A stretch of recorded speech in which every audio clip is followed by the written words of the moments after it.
My lovely student, sudah pernah mendengar cerita rakyat atau folktale dari Vietnam? Belum? Nah, kalau belum, sekarang kita akan membaca cerita dari Vietnam yang judulnya The Golden Starfish.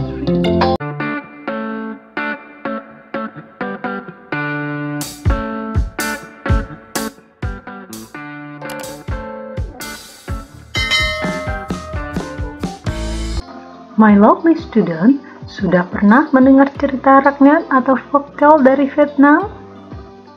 Belum?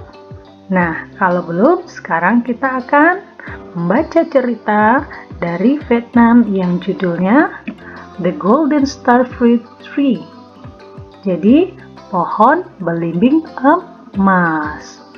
Nah, cerita ini merupakan salah satu bentuk folktale, cerita rakyat dari Vietnam yang masih kategori dalam narrative text. Nah, my lovely students, sebelum kita masuk, bagaimana jalan ceritanya? Kita lihat dulu, apa sih yang dimaksud dengan narrative text? Oke, narrative text is an imaginative story. Jadi, cerita yang isinya merupakan imajinasi. Purpose-nya, apa tujuannya? The purpose is to entertain people. Jadi tujuannya adalah untuk menghibur orang. Nah, ini definisi dari narrative text. Setelah ini, kita lihat apa generic structure dari narrative text. Generic structure of narrative text are: pertama, orientation, kedua, complication, yang ketiga, resolution. Nah, yang keempat, ini bisa iya bisa tidak ya, boleh dipakai, boleh tidak, karena sifatnya opsional. Yang keempat, coda atau reorientation. Nah, untuk lebih pahamnya, kita lihat apa sih yang dimaksud dengan orientation, apa sih complication, apa sih resolution, dan juga apa coda atau reorientation. Nah, orientation, it is about opening paragraph where the characters of the story are introduced, people, place, and time. Jadi, orientasi ini adalah yang terkait dengan pembukaan paragraf pembuka di mana tokoh-tokoh dari cerita itu dikenalkan. Contohnya, orang-orangnya, tempatnya, dan waktunya. Yang kedua, complication. Nah, complication where the problem of the story develops. Jadi, komplikasi ini adalah di mana permasalahan-permasalahan dari cerita itu muncul atau berkembang. Yang ketiga, resolution where the problem of the story is solved. Jadi, di mana permasalahan dari cerita itu sudah menemukan jalan keluarnya. Nah, yang keempat ini tadi apa sifatnya? Opsional. Boleh ya, boleh tidak ya. Reorientation atau coda merupakan lesson from the story. Jadi, dari cerita itu apa yang kita ambil pelajarannya? Apa yang kita dapat value atau nilainya? Itu yang dimaksud dengan reorientation atau coda. Nah, selain generic structure ini, kita juga melihat language feature of narrative text. Ini dia language features of narrative text. Ada past tense. Past tense merupakan bentuk kalimat yang menyatakan masa lampau atau yang telah terjadi. Nah, selain itu dia juga menggunakan verb to, kata kerja kedua, seperti drunk, went.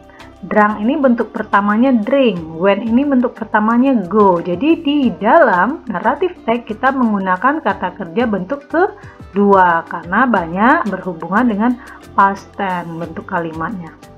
Kemudian juga menggunakan adjective, kata sifat seperti clever, busy, pandai, sibuk, dan lain-lainnya.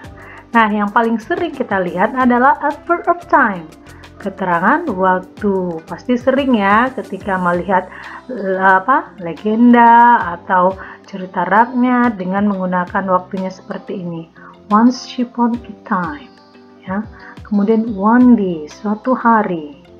Oke, kemudian time conjunction, when, then, suddenly. Biasanya ini digunakan untuk menceritakan urutan-urutan kejadian dari sebuah cerita. Nah, my lovely student, setelah ini kita akan membaca cerita The Golden Star Fruit Tree.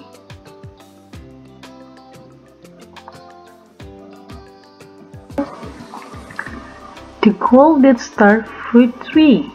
A long time ago, there was a rich old man living in Vietnam. He had two sons. They had very different attitudes. The older brother was very greedy, but the younger brother was very kind. When the old man died, the brother divided his father's will into two parts. The big brother took almost everything. He gave his younger brother only a small piece of land with a star fruit tree in front of it. The younger brother didn't mind. From then on, he lived there and made his living only by selling star fruit from the tree. Dahulu kala, ada seorang lelaki tua yang tinggal di Vietnam. Ia mempunyai dua anak laki-laki. Mereka memiliki sikap yang berbeda. Si kakak laki-laki sangat serakah atau tamak ya, greedy ini. Tapi adik laki-laki sangat baik.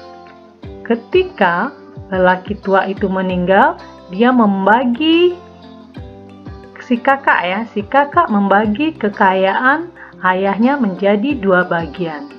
Kakak mengambil hampir semuanya. Ia memberi adiknya hanya sebidang tanah kecil dengan sebatang pohon belimbing di depannya. Adiknya tidak apa-apa atau menerima ya, jadi dia tidak marah ini. Nah, sejak itulah si adik mencari nafkah hanya dengan menjual pohon belimbing dari pohon. Oke, nah ini paragraf pertama. Kemudian kita lanjut paragraf kedua. Unfortunately, a very big raven often came and ate all the ripe fruit. At the first, he was too afraid of the raven and didn't know what to do. But one day he dared to approach the raven. He begged to eat, not to eat the fruits.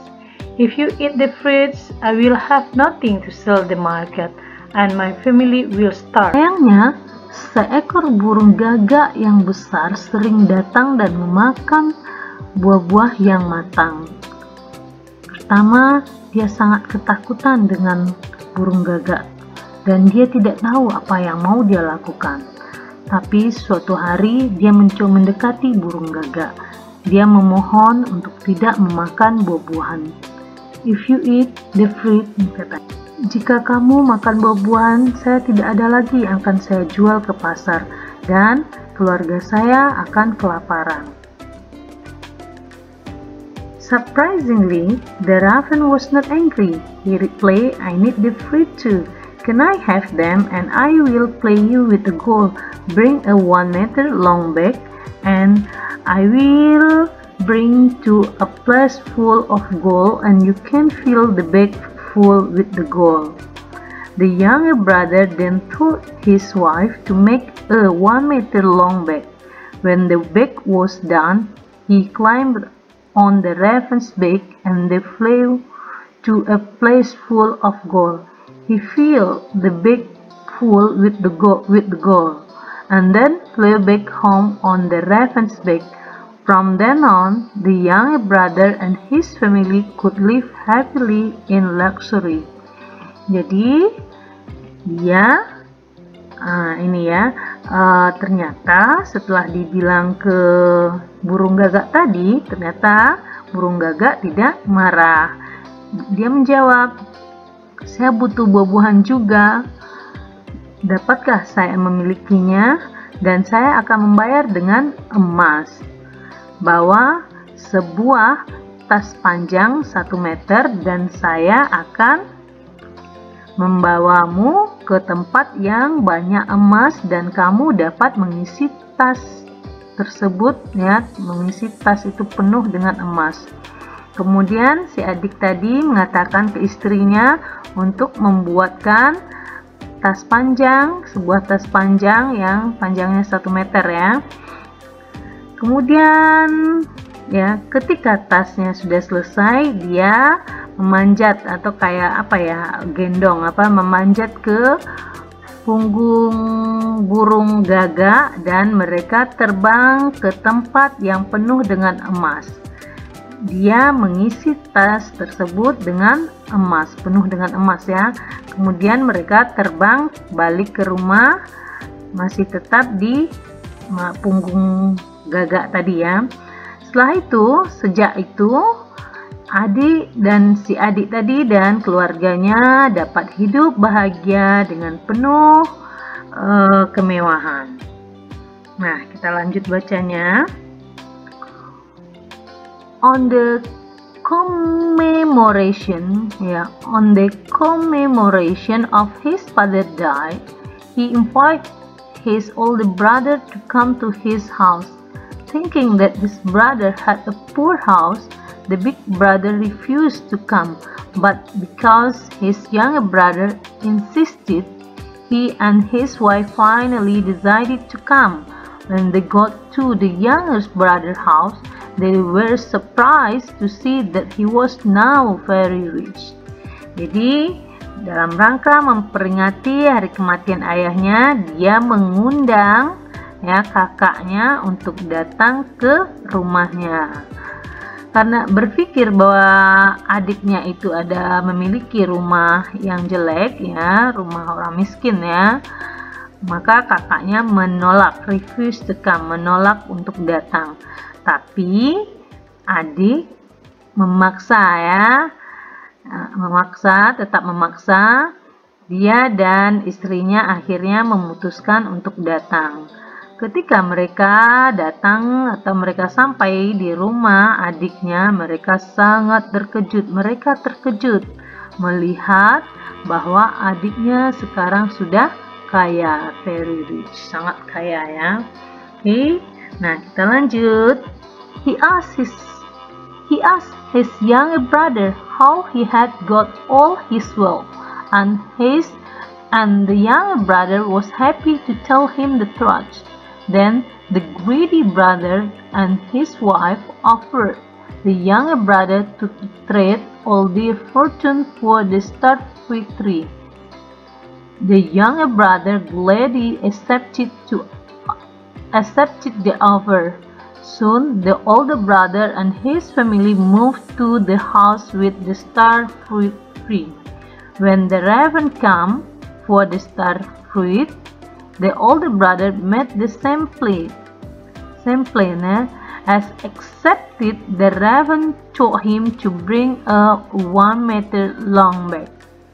Jadi dia bertanya kepada adiknya bagaimana dia mendapatkan kekayaan ini semua, dan adiknya merasa bahagia, senang, ya, atau happy dia untuk menceritakan yang sesungguhnya, ya.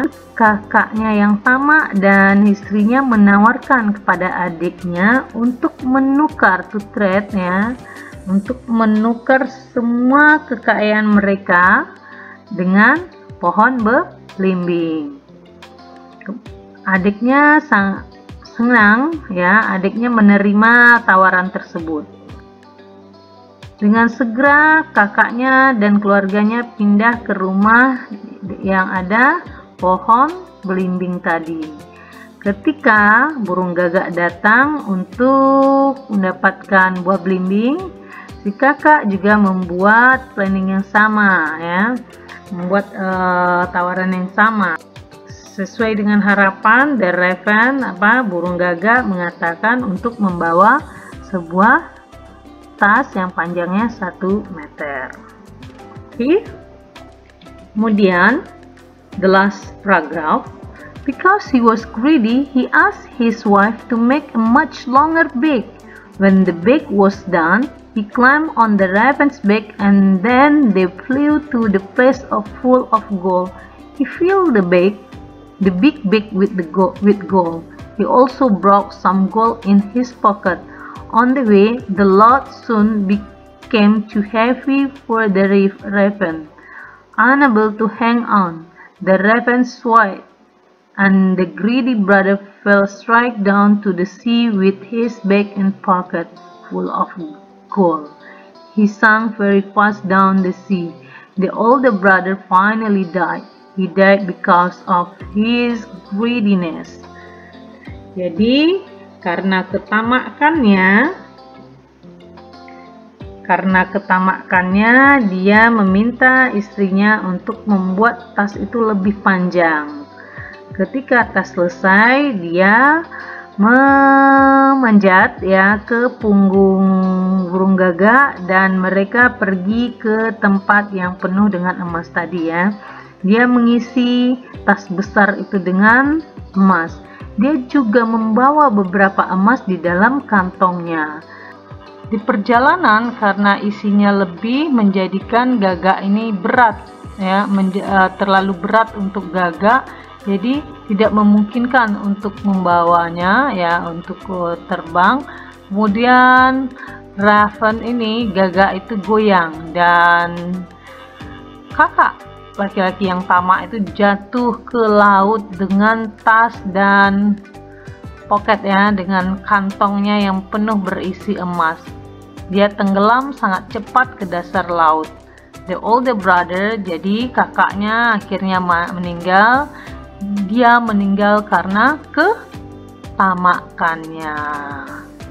Nah, jadi selesai cerita kita. Sekarang kita lihat generic structure-nya dan juga language feature-nya, dan apa value atau nilai moral yang kita ambil nanti pada cerita ini. Nah, sekarang kita lihat generic structure dari teks The Golden Star Fruit Tree. Nah, generic structure-nya ada berapa tadi? Ada 3, orientation, complication, and also resolution. Atau nanti boleh juga ada 4, reorientation kalau ada. Nah, sekarang kita lihat orientation, paragraf yang sifatnya pengenalan. Ini disebut dengan orientation. Kenapa? Di sini dia menceritakan bahwa kejadiannya ini terjadi pada zaman dulu kala. Siapa? Ada Oakman karakternya, di mana di Vietnam. Kemudian karakter lain siapa? Two son, older brother dengan younger brother. Nah, diceritakanlah sifat-sifatnya. Nah, kemudian kita masuk kepada complication. Nah, complication mulai beranjak di sini. Ini paragraf kedua sudah masuk kepada complication. Kemudian paragraf ketiga juga complication. Ya, ini konfliknya ada di sini. Oke. Nah, di sini sudah mulai apa ya? Sudah mulai terlihat ya masih problem ya, masih ini problem dari kakaknya. Dia minta rumahnya dia tidak mau diundang. Kemudian nah ini problem juga berkembang, dia mau nukar rumahnya dengan kekayaannya. Nah, di sini baru terlihat adanya resolution. Nah, resolutionnya diakhirilah dengan dia jatuh ya. Mana dia jatuh? Oke. Jatuh ke laut dan akhirnya dia meninggal. Nah, tapi di sini kita tidak melihat dengan jelas reorientationnya. Sebenarnya di skip get secara tersirat ya, menyatakan bahwa jangan tamak. Nanti kalau tamak ini kejadiannya sia-sia ya. Oke. Nah, sekarang kita lihat language feature-nya ya. Kita lihat ke atas lagi. Sebelumnya sudah dijelaskan kalau naratif teks ini language feature-nya adalah simple past tense. Nah, kita lihat satu persatu kalimatnya. Kita coba menganalisa. There was a rich man living in Vietnam. Ya, ada seorang lelaki tua yang hidup di Vietnam. Nah, yang digunakan di sini adalah was. Ini merupakan sebagai be-nya, to be-nya adalah to be past tense ya. To be past tense yang digunakan. Kalau present-nya apa? Is. Karena dia bentuk lampau, kenapa di bentuk lampau? Ini kejadiannya udah lama, ada keterangan waktunya long time ago. Kemudian ini juga he had ya, he had. Had adalah bentuk kedua dari have. Karena dia he, maka dia berubah seharusnya menjadi has kalau presentnya ya. Tapi karena dia past tense, makanya dia menjadi had. Kalau ini presentnya is. Nah, ini akan kita uraikan satu persatu nanti di bawah setelah ini. Kemudian terlebih dahulu kita melihat melihat ininya dulu, kata kerja yang lain. Ya, took itu bentuk kedua, bentuk pertamanya take. Divide ya, bentuk pertama divided, bentuk pertamanya divide saja. Did bentuk pertamanya do, ini bentuk keduanya did ya. Kemudian he live bentuk pertamanya dan bentuk keduanya live. Oke. Jadi ini bentuk kalimatnya adalah kalimat katanya yang satu persatu itu adalah kata kerja bentuk kedua. Kalau untuk keterangan waktunya sudah bisa dilihat di sini ya. Nah, kita coba bahas satu persatu kalimat past tense ini. Sekarang kita lihat beberapa contoh kalimat dalam menggunakan past tense ya, dalam bentuk past tense. Oke, ini kalimat pertama yang ada pada paragraf pertama. A long time ago, there was a old man, ini ada spasinya, living in Vietnam. Second, the older brother was very greedy, and the young brother was very kind. Nah, di sini ada keterangan waktu a long time ago. Ini sudah menyatakan bentuk lampau ya. Pada zaman dahulu sudah menyatakan bentuk lampau. There was. Nah, penggunaan there, ingat ya. There was itu temannya there were. Kalau bentuk past tense ya, yang harus diperhatikan ini ya. Was dan were. Ada ya, artinya kalau kita bahasa Indonesia kan ada. Tapi dahulu ya adanya there was. Kalau berarti dia ada satu di sini ya, diikuti hanya satu orang. Tapi kalau dia banyak atau lebih dari satu, ada dua old men mungkin. Old men ya. Two di sini harusnya adalah they were. Tapi karena dia satu makanya there was. Tetapi kalau dia present dia menjadi there is. Kalau dia banyak there are. Nah, karena ini past tense makanya dia menjadi there was dan ini dinyatakan bentuknya tunggal. Oke. Kemudian the older brother. Nah, yang ini subject, older brother subject. Kemudian verbnya adalah to be-nya ya. Ini dia verbnya bentuk to be pakai was. Karena ini juga satu tunggal. Kemudian diikuti dengan very greedy dengan adjective. Kemudian the young brother was very kind ya. Nah, ini sama dengan di atas. Ini sifatnya subjek satu, kemudian was. Tapi kalau dia dua, the young brothers di sini pakai s, maka ini were.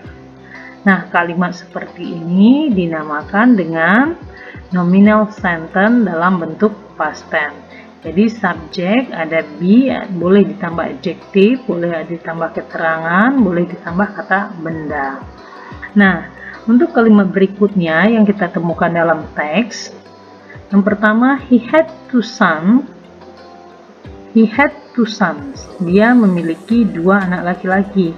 They had very different attitudes. Mereka memiliki sifat yang sangat berbeda. The older brother divided, membagi. The big brother took. Nah, ini berbeda dengan bentuk kalimat yang di atas. Ini ada subjek he. Had adalah bentuk ketiga dari have atau has, ya. Bentuk kedua maksudnya, sorry. Bentuk kedua, kemudian diikuti dengan keterangan. Ya, tusan ini sifatnya adalah nouns kalau dia terpisah, ya, kata benda. Kemudian they, subjek, had, ya, sama bentuk kedua dari have. The older brother, kata kerja, ya, ini kata kerja kedua, kata kerja kedua, ya, membagi, ya. Bentuk pertamanya divide, untuk, ya, kata kerja pertamanya. Kemudian the big brother took, bentuk kedua juga, bentuk pertamanya take. Nah, kalimat yang seperti ini ada subjek, ada verb to, boleh ditambah objek atau keterangan. Ini dinamakan kalimat verbal sentence karena menggunakan kata kerja. Kalau ini tidak menggunakan kata kerja, ingat ya, ini menggunakan kata kerja, yang ini tidak menggunakan kata kerja. Kemudian diikuti oleh to be, diikuti oleh kata kerja bentuk kedua. Kalau ini diikuti oleh to be, baru objek atau keterangan.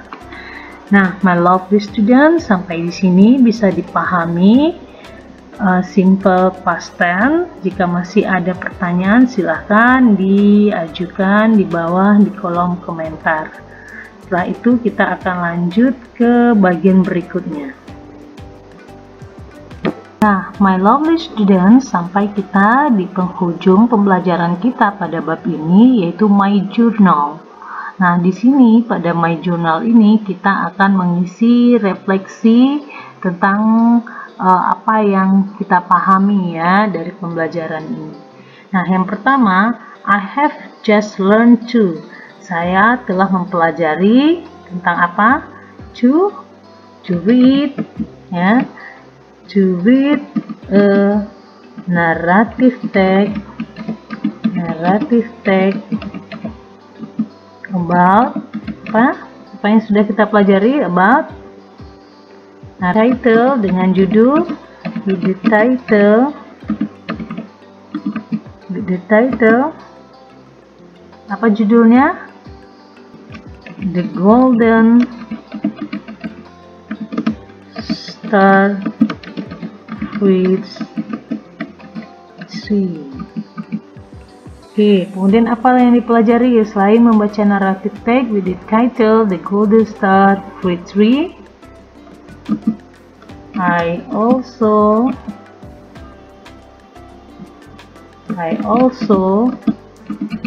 learn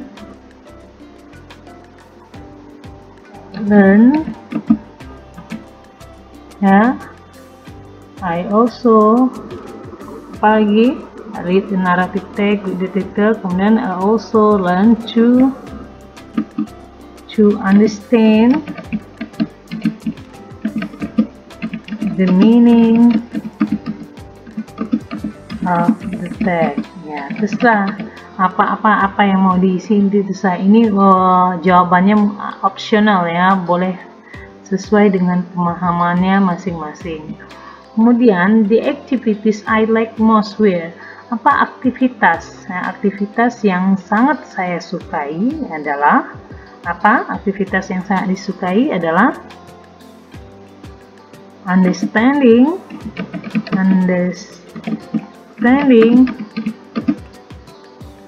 about the meaning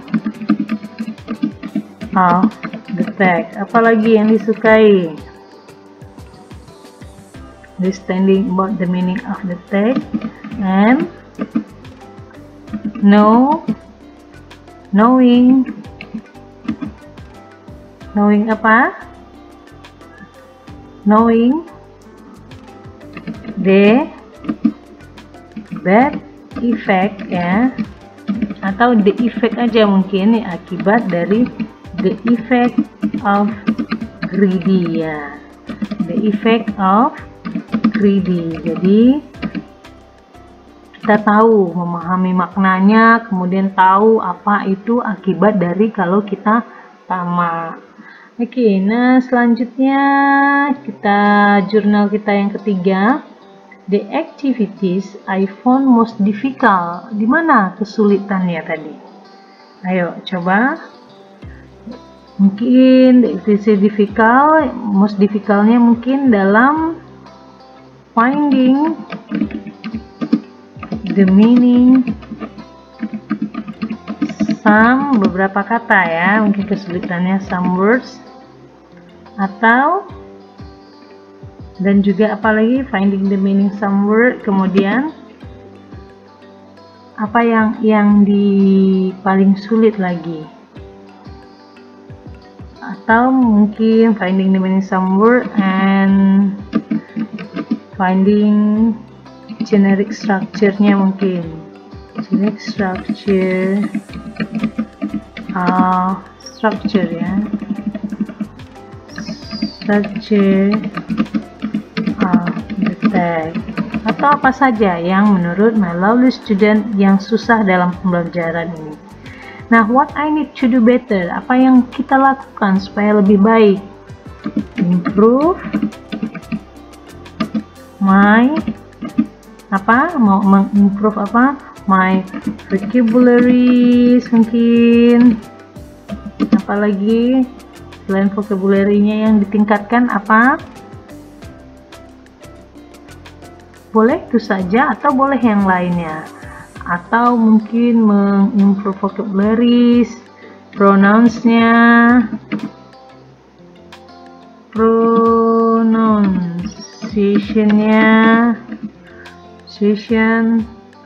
and others, ya. Jadi silahkan diisi, ini hanya contoh saja, silahkan diisi berdasarkan apa yang dirasakan kesulitannya, apa yang disuka, apa rencana berikutnya untuk lebih baik. Nah, my lovely student, sampai di sini kelas kita hari ini. See you next class. Bye bye. Assalamualaikum.